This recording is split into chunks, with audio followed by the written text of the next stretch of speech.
नमस्कार दोस्तों, मैं हूं डॉक्टर एसपी चक्रवर्ती। आप देख रहे हैं वॉइस ऑफ फ्रीडम। आज हम जनपद आजमगढ़ के विधानसभा क्षेत्र अतरौलिया में आए हैं। विधानसभा क्षेत्र अतरौलिया का एक ब्लॉक है जो अहरौला ब्लॉक है। अहरौला ब्लॉक के लगभग पूर्वी छोर पर आज हम लोगों से बातचीत कर रहे हैं। आज इस गांव के इस क्षेत्र के एक ऐसे गांव में आए हैं जिस गांव का नाम डाही गांव है। डाही गांव में आज हम पहुंचे हैं और हम देख रहे हैं कि यहां पर दलित समाज की एक बड़ी सी बस्ती है और दलित समाज की बस्ती में आज समाजवादी पार्टी के कुछ दलित चेहरे, जो कि आजमगढ़ जनपद के एक बड़े चेहरे के रूप में जाने जाते हैं, पहचाने जाते हैं और लोगों का कहीं न कहीं मानना भी है कि अतरौलिया विधानसभा क्षेत्र में दलित समाज का वोट बैंक जिस पार्टी की तरफ जाता है वही पार्टी यहाँ से जीतती है, उसी पार्टी का उम्मीदवार यहाँ से विधायक बनता है। तो आइए जानते हैं दलित समाज का क्या रुझान है, दलित समाज किसकी तरफ अब की बार जा रहा है। अभी हम इनसे वार्तालाप करके आपको रूबरू करवाते हैं। बने रहें हमारे साथ। हम बात करेंगे ब्लॉक कोयलसा के। आप ब्लॉक अध्यक्ष हैं, आपका नाम राजेंद्र राम चमार है, सही है? सही है। तो राजेंद्र राम चमार जी, आपका बहुत बहुत स्वागत है हमारे चैनल वॉइस ऑफ फ्रीडम। धन्यवाद। सर, हम सबसे पहले चूँकि आपको बधाई देना चाहेंगे क्योंकि अभी हमने आपका वक्तव्य सुना। कहाँ से ये गुण आया है कि जब आप चाहते हैं तो लोग भावुक हो जाते हैं और जब आप चाहते हैं तो लोग हंसने लगते हैं, और जब आप चाहते हैं तो बिल्कुल लोग वीर रस में आ जाते हैं? कहाँ से ये गुण आया है?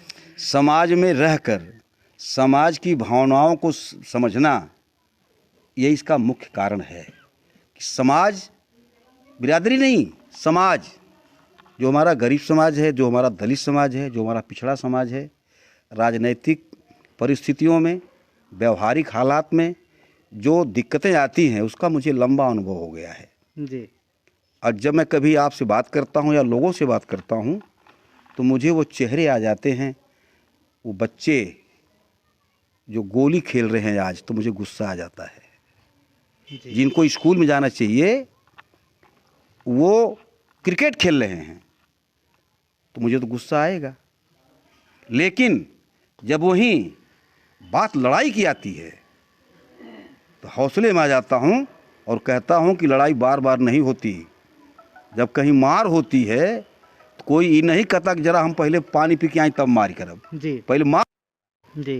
तो आपसे तो हम बात करेंगे ही, लेकिन आपसे हम निवेदन करेंगे कि आज यहाँ पर मैं देख रहा हूँ कि तमाम लोग उपस्थित हैं। ये चौपाल है, इस चौपाल में कौन कौन से ऐसे चेहरे हैं जो आजमगढ़ ज़िले में बड़ी शख्सियत के रूप में जाने और पहचाने जाते हैं?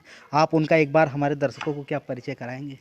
जैसे आप सुशील कुमार आनंद जी हैं जी, आप फूलपुर के पूर्व ब्लॉक प्रमुख हैं जी, और बहुजन समाज पार्टी के बनाने वाली टीम जी, स्वर्गीय काशीराम साहब के साथ बहुजन समाज पार्टी कैसे बनेगी जी, मिशन कैसे चलेगा, ये राय मशवरा करने वाली जो कमेटी थी, स्वर्गीय बलिहारी बाबू उत्तर प्रदेश के बड़े चेहरे थे, आप उन्हीं के बेटे हैं सुशील कुमार आनंद जी, और पूर्व जी, और ये बगल में जहानागंज से जी, आप 2005 में जब बुढ़नपुर से हमारी धर्मपत्नी जी जिला पंचायत सदस्य थी जी, तो आप जिला पंचायत सदस्य थे जहानागंज ब्लॉक से। आदरणीय श्री जगदीश प्रसाद जी, आप समाजवादी पार्टी SC ST के जिला के मुखिया हैं। आपका हमारे विधानसभा में स्वागत भी, आप जिले से चल के आए हैं। और आप ये जो बाबा साहब अंबेडकर जी के नाम से समाजवादी पार्टी ने एक जो वाहिनी कायम किया है, उसके आप जिला अध्यक्ष हैं संतोष जी जी, आप हमारे बीच में हैं। ये बाबू नरसिंह जी हैं, ये बहुत अच्छे सिंगर हैं, बहुत अच्छे गायक हैं, और बाबा साहब वाहिनी के प्रदेश सचिव भी हैं। और मैं कहने जा रहा हूँ, वही मैं कहने जा रहा हूँ, कभी बहुजन समाज पार्टी के लिए आप स्टार सिंगर रहे हैं जी, लेकिन समाज कैसे चलेगा, समाज कैसे बनेगा, संविधान कैसे बचेगा, इस मुहिम में आप अपने को जोड़े। आवाज़ की तारीख में बाबा साहब वाहिनी के आप राष्ट्रीय सचिव हैं। आपका यहाँ बहुत बहुत स्वागत करता हूँ समाजवादी पार्टी में। नेताजी, ये माना जाता है, और दूसरे लोग सबका परिचय करा दूं, आप श्री विजय यादव जी हैं, आप ही सम्मानित प्रधान हैं। आपके पिताजी भी यहाँ बतौर प्रधान ग्राम सभा की सेवा किए हैं और नौजवान की जिम्मेदारी आज मिली है। आप हमारे यहाँ से पार्टी के कद्दावर यहाँ नेता हैं। बगल में बैठा एक फकीर, राजनीतिक, मैं कह सकता हूँ राजनीतिक मतलब कौन सा फकीर? राजनीतिक फकीर। अच्छा, 2014 वाले तो फकीर नहीं, राजनीतिक फकीर राजनीतिक फकीर, जहाँ करोड़ों की लागत लग रही हो इलेक्शन में, वहाँ साइकिल से चलकर लोगों का प्यार जीतने वाला मैं कह सकता हूं कि इस उम्र में आजमगढ़ का एक पहला व्यक्ति, एक नौजवान है। पैसा आपका, वोट आपका, नेता आपका, ही साबित करता है। ये हमारा दोबारा महाप्रधान हुआ है बेटा, हमारा जिला पंचायत का मेंबर, ये हरकीश यादव जी। जी, तो नेताजी एक बात हम आपसे पूछना चाहते हैं कि ऐसा लोग कहते हैं कि अतरौलिया विधानसभा एक ऐसी विधानसभा है कि जिस विधानसभा में दलित वोट बैंक जिसके साथ जाता है उसी की सत्ता होती है और उसी का विधायक बनता है, वही पार्टी जीतती है। कहाँ तक आप इसको सही मानते हैं सोशल इंजीनियरिंग के तहत? देखिए, यहाँ हमेशा जी, मैं पूरे ज़िले की बात नहीं करता, लेकिन विधानसभा अतरौलिया में जब से राजनीति में मैं आया हूँ, जब से मैंने देखा है, जी, आदरणीय श्री बलराम यादव की 40-45 साल की राजनीति में यहाँ कभी कुछ ऐसा मुझे नहीं दिखा। बलराम यादव जी के साथ गांव के सबसे गरीब परिवार, मुसहर समाज के लोग, वनवासी समाज से लेके ब्राह्मण समाज के लोग, सारे लोग उनके साथ रहते हैं। उसका एकमात्र कारण है कि वह जो उनका व्यक्तित्व है बहुत विराट है, जो उनकी सोच है बहुत बड़ी है। उनके हमेशा उनके मन में रहता है कि अतरौलिया में कैसे मैं क्या करूं कि लोग यहाँ विकास की तरफ, उसी के सापेक्ष में देखिए ऊसर में वो खड़ी हुई बिल्डिंग है, वो डिग्री कॉलेज है, बालिका डिग्री कॉलेज, राजकीय बालिका डिग्री कॉलेज, आदरणीय बलराम यादव की सोच का परिणाम है। जी, तो थोड़ा थोड़ा हम चाहेंगे कि सभी से बात कर लें। बहुत हम शुरुआत करेंगे जिलाध्यक्ष महोदय से। आप जिलाध्यक्ष जी अनुसूचित प्रकोष्ठ के हैं। जिलाध्यक्ष जी, क्या वजह है कि आपको क्या लगता है कि अतरौलिया विधानसभा का जो कि आप एससी प्रकोष्ठ के जिलाध्यक्ष हैं, तो ये जो अनुसूचित जाति के बिरादरी के लोग हैं, आपको क्या लगता है कि कितने लोग अब की बार समाजवादी पार्टी को वोट करेंगे? सबसे पहले मैं आपको धन्यवाद दूंगा कि आप कम से कम इतना हिम्मत जुटाए कि हम लोगों का, आप अपने चैनल के माध्यम से बात जो समाजवादी पार्टी के लोगों के बीच में पहुंचाने का काम करेंगे। ये इस समय बदलाव की लहर चल रही है जी, और बदलाव की लहर में हमारा जो एक मुद्दा है, जो हमारे समाज के लोग ये चाह रहे हैं कि हमारे देश का संविधान कैसे बचेगा, और देश का संविधान जो हमको और अधिकार दिया बाबा साहब डॉक्टर अंबेडकर की लेखनी के माध्यम से, आज वो संविधान खतरे में है जी, और संविधान को बचाने के लिए जो गांव से लेकर सड़क से लेकर संसद तक जो लड़ाई लड़ रहा है, वो एक चेहरा मैं समझता हूँ इस समाज में चल रहा है। विपक्षी लोग तो बहुत से लोग हैं, लेकिन माननीय राष्ट्रीय अध्यक्ष समाजवादी पार्टी अखिलेश यादव जी जितना संघर्ष करके इस पूरे समाज के हक की लड़ाई लड़ा है, और उसी का परिणाम है कि आज उनके साथ हमारे दलित समाज के चमार भाई लोग और पिछड़ा वर्ग के लोग और गरीब सब तबके के सामान्य समाज के लोग भी आज अखिलेश यादव को भावी प्रधानमंत्री के रूप में देख रहे हैं। मुख्यमंत्री की तो बात छोड़ दीजिए, और उसी का परिणाम है कि आज लोग ज़्यादा से ज़्यादा, मैं तो नहीं कह सकता, लेकिन आज की स्थिति ये है। अतरौलिया विधानसभा में अगर मैं आया हूँ तो आपको एहसास करा दूंगा कि अतरौलिया में कम से कम समझ लीजिए कि 30 से 40% वोट दलित समाज के लोग ये समाजवादी पार्टी और माननीय डॉक्टर संग्राम यादव के चुनाव चिन्ह साइकिल पर करने जा रहे हैं। तो ऐसा कौन सा मुद्दा है कि जिस मुद्दे के अनुसार, जिस मुद्दे को लेकर के आप अपने समाज के लोगों के प्रति ये दावा कर रहे हैं, वादा भी कर रहे हैं कि समाजवादी पार्टी में अब की दलित समाज के लोग वोट करेंगे, ऐसा कौन सा मुद्दा है समाजवादी पार्टी के पास कि ये दलित वोट बैंक अब की समाजवादी पार्टी के साथ आपके अनुसार जा रहा है? मुद्दा तो बहुत है जी, मुद्दा की बात तो आपको पहले ही बता दिया कि जो हमारे आरक्षण की बात कर रहा है, जो हमारे संविधान की रक्षा की बात कर रहा है, हमारी जो नौकरी की बात कर रहा है, जो हमको भागीदारी की बात कर रहा है, मुद्दा यही सब है। और यही मुद्दा को लेकर के जिसके लिए हम लोग काम कर रहे थे, जिस मिशन पर, आज वो मिशन खतरे में पड़ा हुआ है। अगर कोई बचाने के लिए सामने आ रहा है बाबा साहब अम्बेडकर के मिशन को, तो आज समाजवादी पार्टी के राष्ट्रीय अध्यक्ष अखिलेश यादव, आज आप देख रहे हैं कि जो कारवां चल रहा है, आज अम्बेडकरवाद और लोहियावाद एक साथ हो गया है। अम्बेडकरवादी समाजवादी के साथ जुड़ चुके हैं। ये इसका बहुत बड़ा संदेश है कि जो प्रभाव पड़ा है, एक भाईचारा कायम हुआ है जिस समाज के बीच में, जैसे सपा और हमारे समाज के बीच में जो खाई थी, उसको अखिलेश यादव जी ने विशेष प्रयास करके पाटने का काम किया है, भाईचारा पैदा करने का काम किया, टिकट देने का काम किया है विधानसभा का।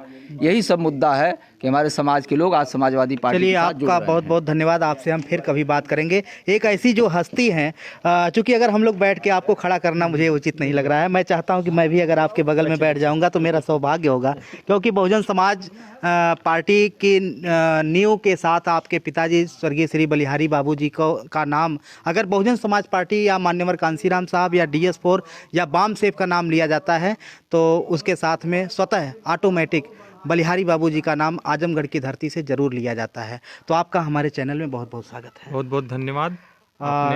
सर, मैं चाहूँगा कि एक बार अपना नाम सहित अपना परिचय जो है हमारे दर्शकों को बताएं। मैं सुशील कुमार आनंद जी, ब्लॉक प्रमुख रहा हूँ फूलपुर से, और सुप्रीम कोर्ट में एडवोकेट भी हूँ। जी, जी, और अभी हम लोग माननीय राष्ट्रीय अध्यक्ष समाजवादी पार्टी माननीय अखिलेश यादव जी के नेतृत्व में चुनावी कार्यक्रम कर रहे हैं और उनके लिए समर्थन मांग रहे हैं जी। सभी समाज के बीच।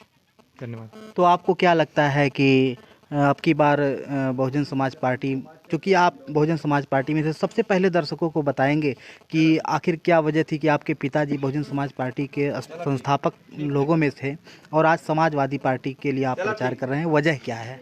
मैं आपको थोड़ा सा ब्रीफ करूंगा उस पर कि मेरे पिता जी बामसेफ में DS4 और बहुजन समाज पार्टी के स्थापना के पहले मान्यवर कांसीराम जी के संपर्क में आए, और वो नौकरी में होते हुए उनके साथ कुछ ऐसी पर्सनल घटनाएं हुई, उनका एक्सीडेंट हुआ और उसमें कई लोग अपनी जानें गंवाएं और उनको भी दुर्घटनाग्रस्त होने के बाद वो दूसरे लोगों के माध्यम से हॉस्पिटल में भर्ती हुए। उनको एक अंदर से विचार आया कि हम अच्छी जीवन जीने के साथ साथ अगर किसी के साथ पर्सनल कोई दुर्घटना हो जाए तो उनके परिवार के लोग अनाथ हो जाते हैं और देखने वाला कोई नहीं होता है, तो सामाजिक रूप से एक ऐसी भाईचारा बनना चाहिए कि एक दूसरे की लोग मदद कर सकें किसी की ज़रूरत में। और उसी बीच मान्यवर कांसीराम का साथ हुआ, वो आजमगढ़ में आए और उनसे संपर्क हुआ और BSP के पहले DS4 बाम सेफ की शुरुआत हुई और कारवां आगे बढ़ा। तो आज क्या वजह है कि आप उस पार्टी में ना रह करके आप समाजवादी पार्टी के लिए प्रचार कर रहे हैं? हमारे पिताजी का एक उद्देश्य था कि समाज के सभी ज़रूरतमंदों को, चाहे वो किसी वर्ग का हो, जो भी ज़रूरतमंद है उसको उसके सम्मान के लिए, उसके हक दिलाने के लिए वो निरंतर प्रयासरत रहते थे। और इसी वजह से वो मान्यवर कांसीराम के एक राजनीतिक सफ़र को न कह के उनका जो मिशन था, जिसमें SC ST OBC माइनॉरिटी और जितने भी ज़रूरतमंद थे, चाहे वो किसी समाज के रहे हों, उनको उनके भागीदारी दिलाने के लिए कार्य कर रहे थे। और मान्यवर कांसीराम के जाने के बाद जब बहुजन समाज पार्टी की जिम्मेदारी माननीय बहन जी मायावती जी के ऊपर आई और पापा ने, हमारे पिता ने, जो अपनी, उनको कोई इच्छा नहीं थी कि मैं कभी MP MLA हूँ, और पार्टी के शुरुआत के दिनों में किसी ने ये सोचा भी नहीं रहा होगा कि हमारी सत्ता बनेगी।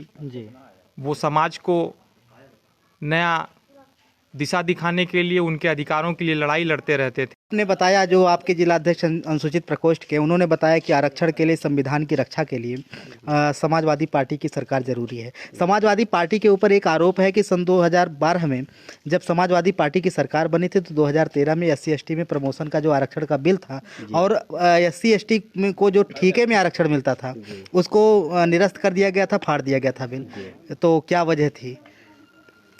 देखिए, परम पूज्य बोधिसत्व बाबा साहब डॉक्टर BR अम्बेडकर ने संविधान जो लिखा है वो सबके लिए लिखा है। जी। खास तौर से हमारे बहुजन समाज के साथी बाबा साहब को मानते भी हैं, वो किसी भी जाति के हों, 85 के लोग।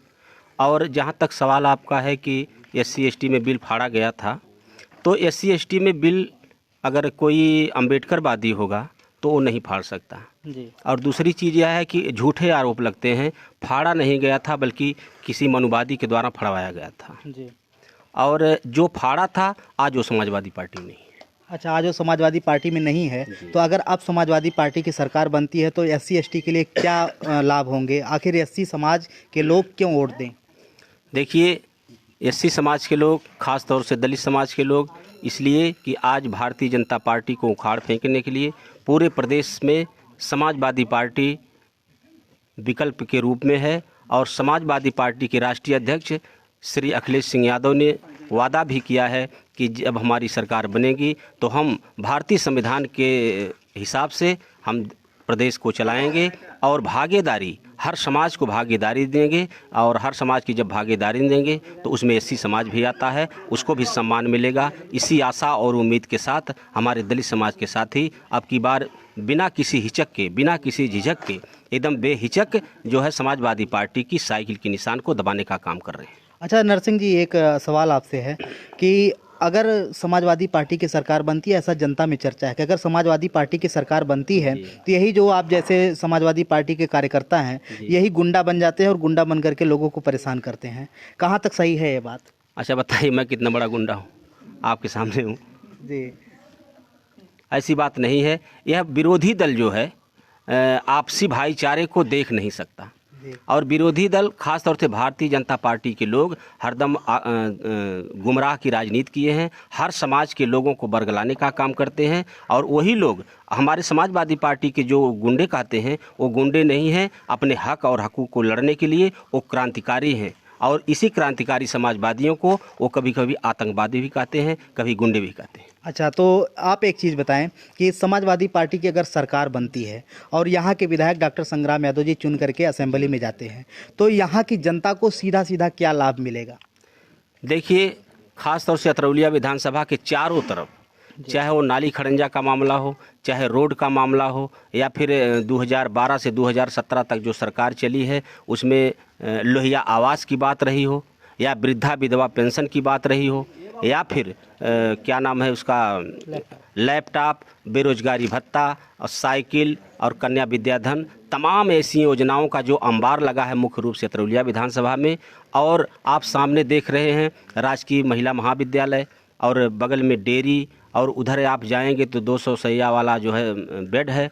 अब की बार आदरणीय श्री संग्राम सिंह यादव जी का भी वादा है, समाजवादी पार्टी की भी इच्छा है, हमारे नेता अखिलेश सिंह यादव का भी विचार है कि अगर समाजवादी पार्टी की सरकार बनेगी तो अतरौलिया ने प्रदेश की राजनीति में महत्वपूर्ण उपस्थिति दर्ज कराई है। और उसी उम्मीद के साथ सारे समाज के लोग लगे हैं डॉक्टर संग्राम यादव को विधायक बनाने के लिए। और जिस समय डॉक्टर संग्राम यादव विधायक बनेंगे, सरकार समाजवादी पार्टी की होगी, तो खास निश्चित तौर पे अखिलेश यादव जी कोई न कोई बड़ा सम्मानित पद देंगे कैबिनेट स्तर का, जिससे हमारे विधायक जी ने हमारे सभी जनता से वादा भी किया है कि हम पूरे विधानसभा के लोगों को ऐसा हॉस्पिटल मुहैया कराएंगे जिस किसी भी बीमारी का कोई भी दिक्कत आती है तो उसे न तो जो है बनारस जाना पड़ेगा, न तो लखनऊ जाना पड़ेगा। समुचित व्यवस्था अतरौलिया में जी, चूँकि ये सारे जो विकास के मुद्दे हैं ये तो लोगों को पता है कि 300 यूनिट बिजली फ्री और तमाम जो 5 साल तक राशन फ्री, ये सब तमाम मुद्दे हैं। विकास के अलावा समाजवादी पार्टी के पास कौन सा मुद्दा है